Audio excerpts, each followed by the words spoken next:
So, Mr. Albert, you stay right where you are. We're going to see a couple of short videos, and then Mr. Jackson will ask you questions, and then Mr. Lally will ask you questions. Then I'll hear from the lawyers, and then I'll take a break, and you'll get a break before we go back. Okay? Yeah. Did you have a lawyer present? No, I do not. Okay. All right.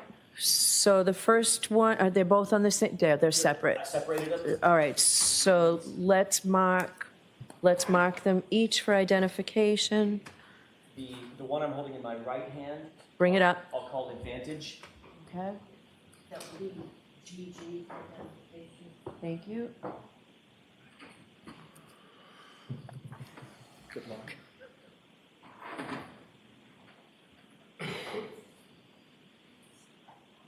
The one in my left hand, with the court's permission, I'll call this bang bang.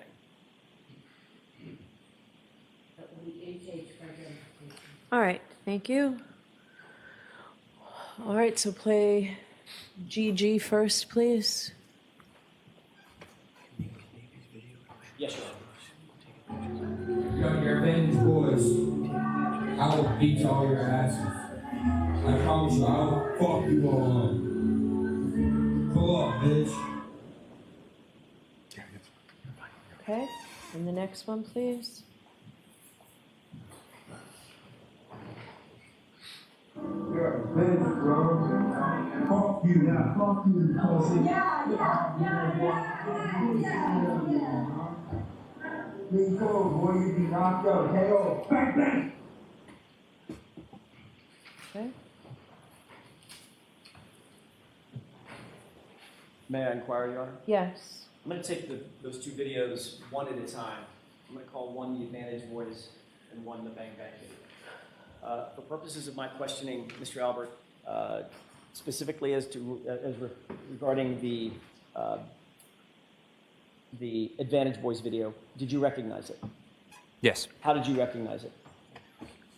What do you mean by How that? do you recognize it? Is that you? Yes. Okay. When was that taken?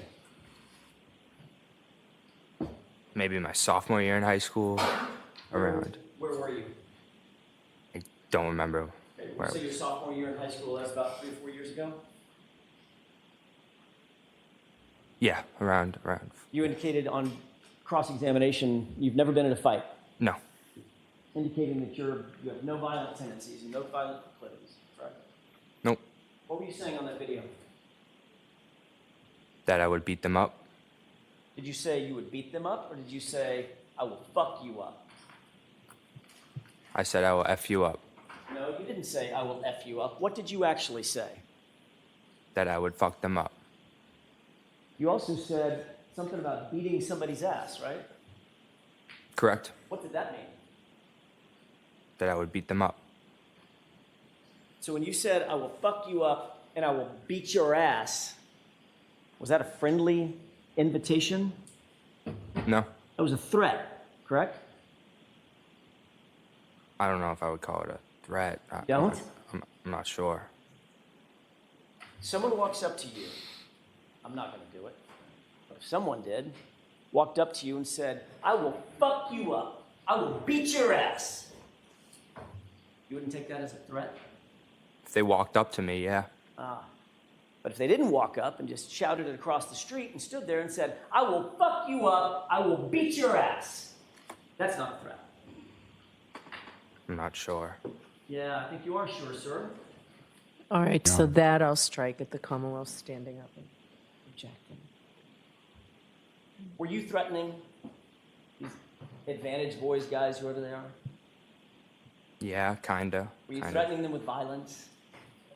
Kinda, yeah. Yeah. In the second video, you said, fuck you a number of times.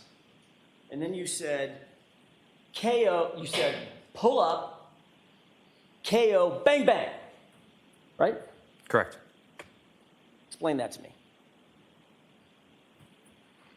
I'm not sure, explain what I said. Is that a threat? Yeah. Pull up, bitch. Right? Yeah. Who are you talking to? Those same advantage kids. Got it. So you're threatening them yet again a second time.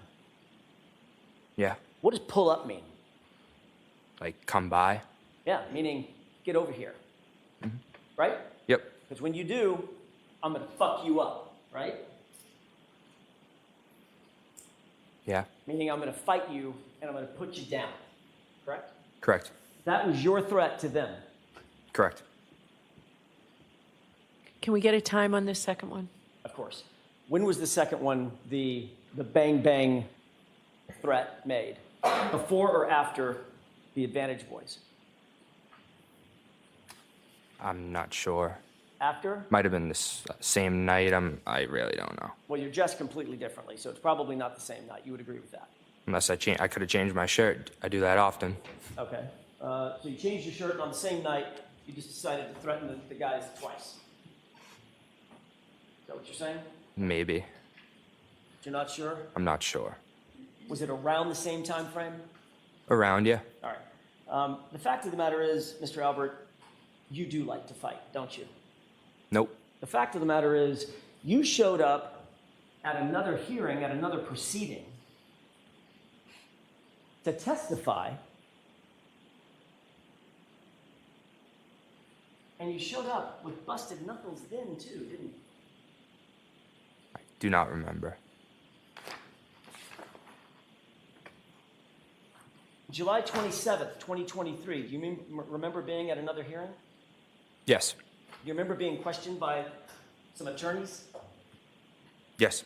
Do you remember the question about the condition of your fist? Literally at the hearing? Yeah.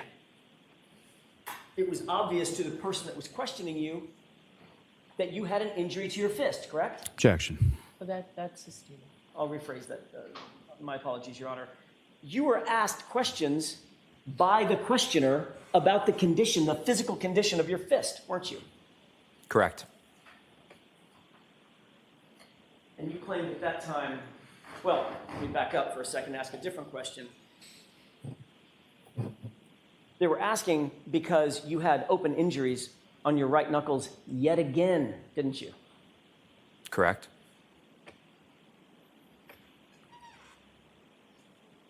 You said, I must have been hitting a heavy bag, right? Yeah. Boxing again. Hit in the bag, yeah. Just working out, right? Yep. Didn't have any injuries on your left hand, though, did you? No. How many times have you hit a heavy bag? I'm not sure. How many times have you worked out with a heavy bag? That's an unfair question. I'll ask a better one. How many times have you worked out on a heavy bag? I'm not sure. When you work out on a heavy bag, you wrap your hands, don't you? I do not know. I see. So only your right hand gets injured over and over and over and over again. Not your left hand. I'm not sure. Even though you punch in the bag with both hands. I'm not sure. Yet again, you're right-handed, aren't you? Yes. So when you throw a haymaker, your hardest punch, that's with your right fist, correct? Objection. I'll allow it. Is that right? I would say they have equal. They're equal. I don't know. Not sure. What happens? All right, Mr. Lally. Thank you, Your Honor.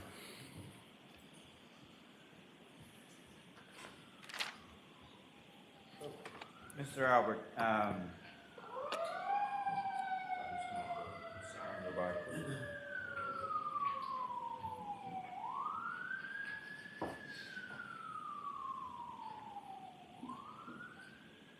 when those videos were made, you were a sophomore in high school, is that right? Around that, yeah. How old were you when you were a sophomore in high school? 16 years old. And so that would have been at least a couple years before January of 2022, correct? Yeah. And as far as within those videos, well, as far as timing, so those videos were around the same time, both sort of same time period within your sophomore year, Correct. and relatively close to each other, is that correct? Correct. And who or what is an advantage for? It's a club hockey team. And what, if any, relationship did you have with that club hockey team? None. And so, as far as what videos you were made and sending, were there any videos from that group that were made and sent to you? Text messages. And with regard to those text messages, generally speaking, what do they say? Just name calling me and my friends, calling us like pussies and stuff like that. So this was sort of a back and forth, is that correct? Correct. And do you even play hockey? Nope. And were these people around your age at that time? Yeah. And were they kids from the same town or different? I don't even know where they're from. Did you even really know these kids or what their names were or anything like that? Not at all. And was there ever any sort of physical fight or even a physical interaction with these other kids? Never. Did you ever even meet them face to face? Never. And with regard to Mr. O'Keefe, your neighbor who lived at the top of the street when you lived at Seven Meadows, you ever threaten him? Never. Did he ever threaten you? Never. Did you ever have any sort of back and forth exchange similar to what was up on the screen? Never. I have nothing further on Okay. Your Honor, may I, very briefly? You indicated, Mr. Albert, that this was your sophomore year in high school. But you were asked that exact same question under oath, the time frame of these videos in that other hearing, weren't you? I believe so, yes. You indicated under oath in that hearing that it looked like it was your junior or senior year in high school, correct? Maybe, I'm not sure Not sure. exactly what I said. Your senior year would have been what year, sir? 2022. 21, 22. Same year John O'Keefe died. Correct. May I have a moment, Your Honor? Yes. That's all I have at this time, Your Honor. Thank you. All right, I will hear you. Your Honor, if we could make the argument outside the presence of the witness. Yes, I'm sorry. I'm going to ask you to step out of the...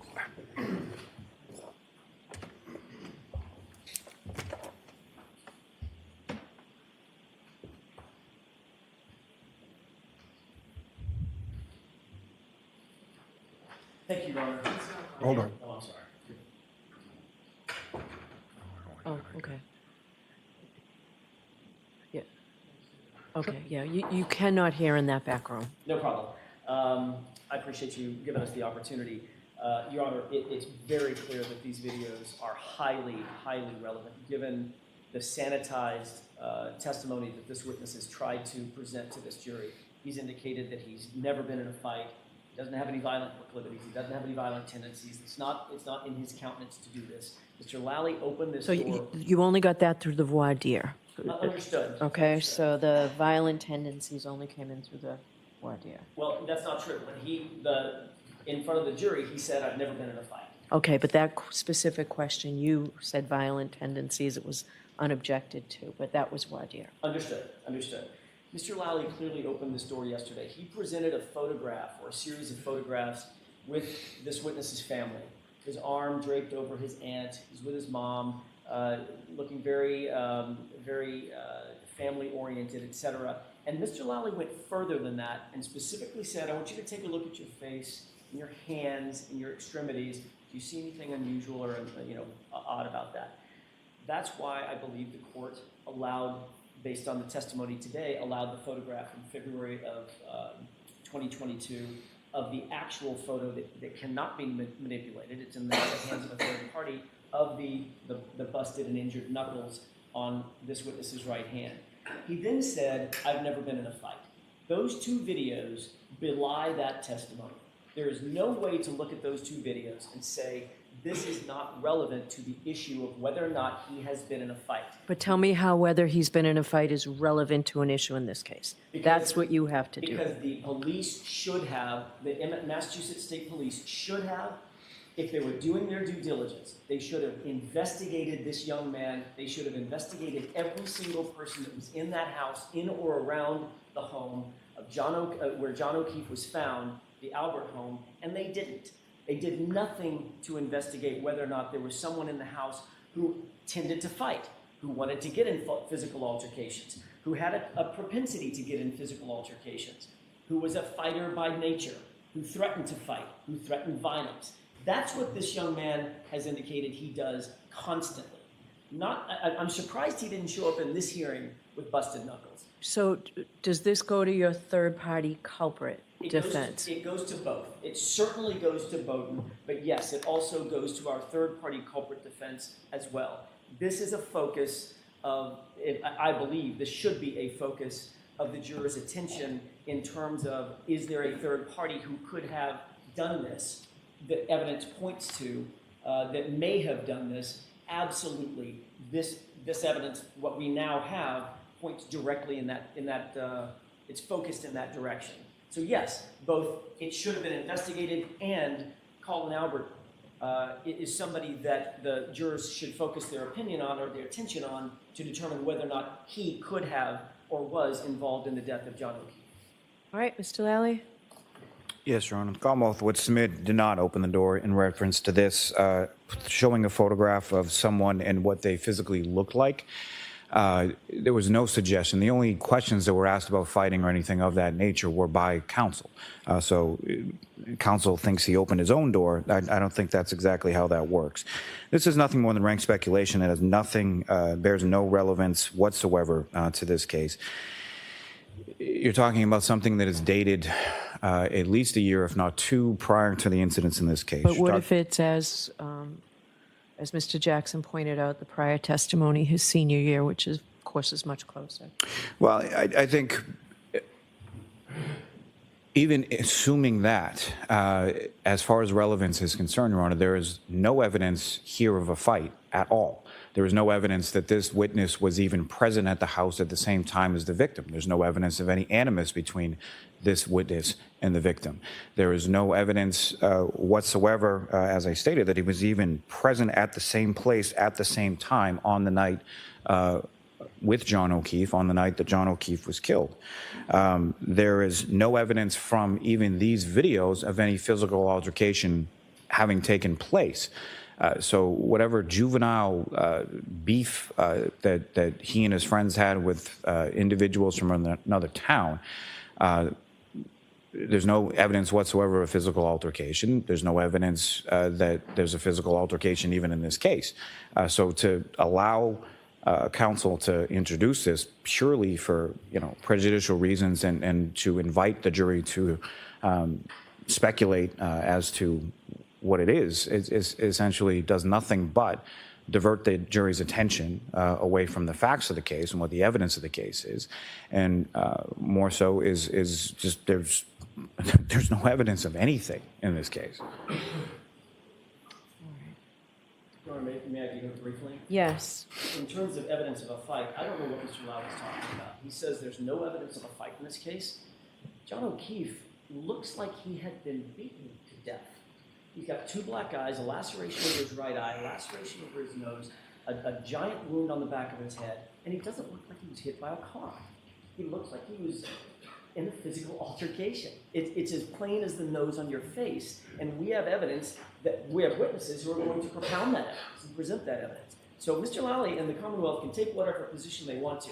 If they think those injuries are consistent with being hit by a 6,000-pound truck, they can knock themselves out. That is not the state of the case, and they don't get to dictate the state of the facts. The facts speak for themselves. Second, with regard to whether or not Mr.